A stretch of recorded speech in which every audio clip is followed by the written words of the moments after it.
Lady complained to California Fish Grill manager to make me move tables and got arrested. So this just happened, and I'm pretty bent about it. I went to California Fish Grill, CFG, for a late lunch. It was a pretty standard ordeal. I ordered my meal, grabbed a drink, and made sure to grab a small table with only 2 seats so I wouldn't take up too much space. Not that it really mattered, because the restaurant was fairly empty with plenty of tables. As I'm casually sitting at this small table for 2, an older lady came up and asked me to move. I was a bit puzzled because she came in after me. The table I was at appeared to be untaken, and there were plenty of other available tables. I asked why, and she said she wanted a table big enough for her and her son. At this point, I told her I wasn't going to inconvenience myself when there were plenty of other open tables. She could simply go sit elsewhere with her son. So she started getting frustrated with me, and telling me I needed to respect my elders and that her son would not be able to sit at another table. I just ignored her though, because it was not my problem. So this lady walks off and tells the manager that I took her table and was refusing to give it back to her. She brings the manager over and explained that her son is very upset that I took their table, and it was hurting his feelings. We had a few minutes of back and forth before the manager gives me this look of I don't make enough money to deal with this, please just move. So whatever, I get up, go to another table, and this lady just glares at me. I glare back, and she's sitting all by herself. At first, I thought she was just a liar and didn't have a son. Maybe she just wanted to abuse what little power she had. After like 10 minutes though, this guy walks in with a full suit and tie, maybe 40 to 50 years old, and approaches this lady and calls her mom. They exchange some words, and he starts glaring at me too. At this point, I'm just annoyed and trying to eat my lunch in peace. So her son, a grown-ass man, shouts at me across the restaurant and asks if I think it's funny to disrespect his mom like that. And I just look at him puzzled because I have no idea what he's talking about. He shouts again, "Yeah, you in the hat." So I just ignore him because this is stupid. As he continued to harass me, I decided to just flip him the bird. This lady and her son lost their shit, got up yelling, screaming, and generally causing a scene. The son started threatening to kick my ass. He asked me if I liked being such a smartass, so of course, I had to let him know it was better than being a dumbass. Anyway, this commotion resulted in the police being called by the manager. They showed up after an unclear amount of time, walk right up to this lady and her son, and ask them to leave. The lady starts going off about how I stole her table, was harassing her, and how I started it. Now, this poor police officer looks down at me, casually sitting at my table, eating my salmon, and tells this ancient woman that I don't seem to be bothering anyone. So the lady signals out the manager, hoping that they will corroborate her story, and the manager explains in great detail that this woman had come in and started harassing me. She asks the woman and her son to leave, and they both refuse because they paid for their food and said they had a right to sit at any table for as long as they wanted. After refusing to leave, this hag of a woman and her son were cuffed and escorted away. I made sure to move to her table as she left, just to rub the salt in the wound. Entitled Dad and Entitled Mom assault us for refusing to let them cut in line at a theme park. Me, F25, and my best friend, also F25, who we'll call Anna, went to spend a fun day at a large theme park close to our home. It was on a particularly busy school holiday, the week of their Halloween special, so I had never seen the place so packed. You could easily wait for an hour and a half for the main rides everyone wanted to do. All day long we've seen dozens of people cut in these ginormous lines, with lousy excuses such as trying to reunite with an imaginary relative who's conveniently all the way up the line. Where I'm from, it isn't uncommon behavior, and even though people disapprove, they're unlikely to make a scene. However, on this day it happened way more often than usual. We even saw 2 youth group coordinators who did it with their 20 kids. By the end of the day, we were ready to lose our shit on the next person who would try to do that in front of us. Nevertheless, we were having a great time, catching up and drinking hot pumpkin soup while we waited in line. Then we see a woman who's passing everyone behind us. I exchange a look with Anna, and we immediately position ourselves to subtly block the way. Entitled Mother comes up to me and tells me she's here with her family, but they are already further in line, and would I please let her pass. Her teenage daughter is standing behind her. I say no, and she looks absolutely gobsmacked. Then I notice Anna is having the same conversation with a man, entitled Dad, I didn't notice before, who's holding the hand of a little boy about 7 years old.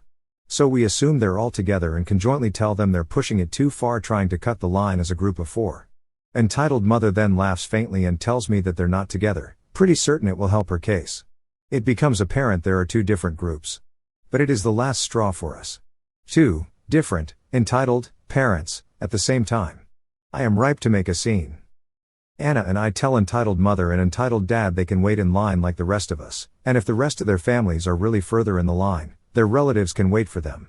Entitled dad is not having it and gives everyone the shoulder to pass, with his small kid in tow. We don't really try to block him as he's very violent, pushing people around, and everyone's afraid to hurt the little boy who's being dragged by his father and barely protecting his face with his arm. Though we're still blocking entitled mother and her teenage daughter. She then starts to negotiate with me. But how could I deny a loving family their last ride together? But it's the holidays, shouldn't we be nice to each other on a day like this? But she asked nicely, so how could I say no? She's on to me non-stop for 20 minutes with her guilt trip. I keep telling her no. I explain she's not the first one to do that today, that we are on holidays too and want to get on the ride as much as anyone in that line. I tell her again her relatives could wait for her if riding together is so important. At some point I just repeat no over and over again, then I just stop answering her. I ignore her, drinking sips of my pumpkin soup while she keeps talking to the wind for 15 more minutes. I exchange a few looks with Anna while we both try to contain our laughter in this absurd situation. My friend was listening in on the interaction, but she didn't intervene much. I knew she agreed though, and she isn't shy, she just thought I was doing fine telling the entitled mother off on my own. But entitled mother doesn't know her, so she assumes her silence means she might still have an ally. She turns to my friend and says, "But you should discuss it with each other, don't you think?" Before giving me an answer. I reply that I gave her an answer already, as I repeated no multiple times. But she insists that I never said no, and for Anna to share her thoughts. So I ask my friend with a smile, "Do you think we should let the lady pass?" And she replies loud and clear no with a chuckle. Entitled mother now looks on the verge of tears. She calls us witches as she thinks we're obviously enjoying tormenting her. Anna replies it's a good thing we fit the Halloween theme so well then. Entitled mother tries to push us aside but we're not moving. We certainly didn't plan on going full force to block her, but she didn't know that. Someone else might have smacked her in the mouth right there. She pushes harder in a proper fury. We let her pass when she shoves us more violently aside, surprised by the confidence such a frail woman has that no one would dare lay hands on her even after she assaulted them. But then she is confronted with the family that was right in front of us. Obviously everyone has been watching this scene attentively and people won't let her pass after the bit she did. So she starts negotiating all over again, playing the victim like she was a martyr of God. Her daughter is just standing there, on her phone, trying not to make eye contact with anyone the whole time. Entitled mother is talking to the other group, telling them how mean we were to her, and that we were obviously conspiring to mess with her with the knowing looks and grins we exchanged between us. I say we exchanged those looks only because she was being ridiculously entitled and it became laughable at some point. Then I tell her I had a mom just like her, who would have such tantrums in public, and when I was a teen I could have died from embarrassment. And that her daughter looks very embarrassed by the way. In the end, she is stopped by someone slightly up the line who makes it clear she would be smacked if she tries to shove them aside. But she successfully moved in front of about 6 people after us, so it was well worth it for her. I hope we ruined her day. My uncle thinks he can steal the life savings from my grandma just because she's deathly ill. I don't have many memories from my childhood. Most of them were associated with my close family, means, my dad, my mom, and my sister. That's because my father went to our country in the hope that his children could get a better education in life, leaving our homeland back. He has 2 brothers and 2 sisters, all who are older than he. His mom is lovely, and he never met his dad, died back in the Vietnam War, but dad never really told anything about his home life. As the 5th and youngest child, and growing up with siblings who are all bright, he wanted to do something and start a new life, then somehow got to Germany where we all live now, and even proceeded to get my cousin legally here. So I grew up without my paternal or maternal side of the family, only occasionally visited them when the money allowed us to, but I remembered my uncle as being actually nice and funny. Well, apparently, he changed. No wonder, his wife is kind of an asshole, and even insulted him when our lives don't play after her rules. Last year, in April, my dad told me that grandma was deadly ill, she only had a few days to live. He wanted to be by her side on her last living days. Dad asked me if I could help him book a flight. Of course, I agreed to, and if I've seen it right, it was well the first time I've ever seen him cry. Due to the pandemic, flights were tight, and we had to get the visa approved by the embassy, but eventually, everything was booked, and my dad was ready to go. Fortunately, this was in the Eastern holidays, so we wouldn't have any problems with transportations to school, and Dad and Mom's restaurant could close for a bit. My sister and I were worried as hell. It wasn't often that Dad would just abandon us, but we both understand what he must have gone through, and even if we both weren't close to Grandma as we would like, we still liked her a lot, and my sister nearly cried when she heard the news. Now, after Dad landed, he immediately got to the hospital. Grandma had some illness that took her nearly all energy, but seeing her youngest son must have saved her life that time, because her condition immediately changed for the better, and she's still alive today. But they didn't know that at the time, so they talked to each other after Dad landed. Grandma said that all her children are going to have her life savings. It would be shared equally, and they could do what they want with the money. However, as my uncles, aunts, and Dad saw that she got better when my father appeared, they wanted to wait a bit before they actually take the money. Now, Grandma didn't actually die, as we all know, and when she got released from the hospital, everyone, of course, was happy about it. In all the messiness of the situation, nobody really cared about the inheritance, until my eldest aunt asked where the money was.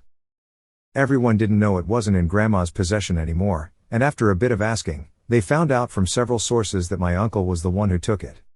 The siblings confronted him. He said he had it. His wife was sneering the entire time. She probably already had plans to give out the money, but only took it because it was in danger, as everybody was in the hospital and nobody checked the money except him. Apparently, he only visited Grandma once. When my aunts asked him to give the money back to my grandma, he refused to. He must have changed his mind afterwards, because he said he'll give it back, but the money was given back by him only weeks later after that. My grandma is a good person.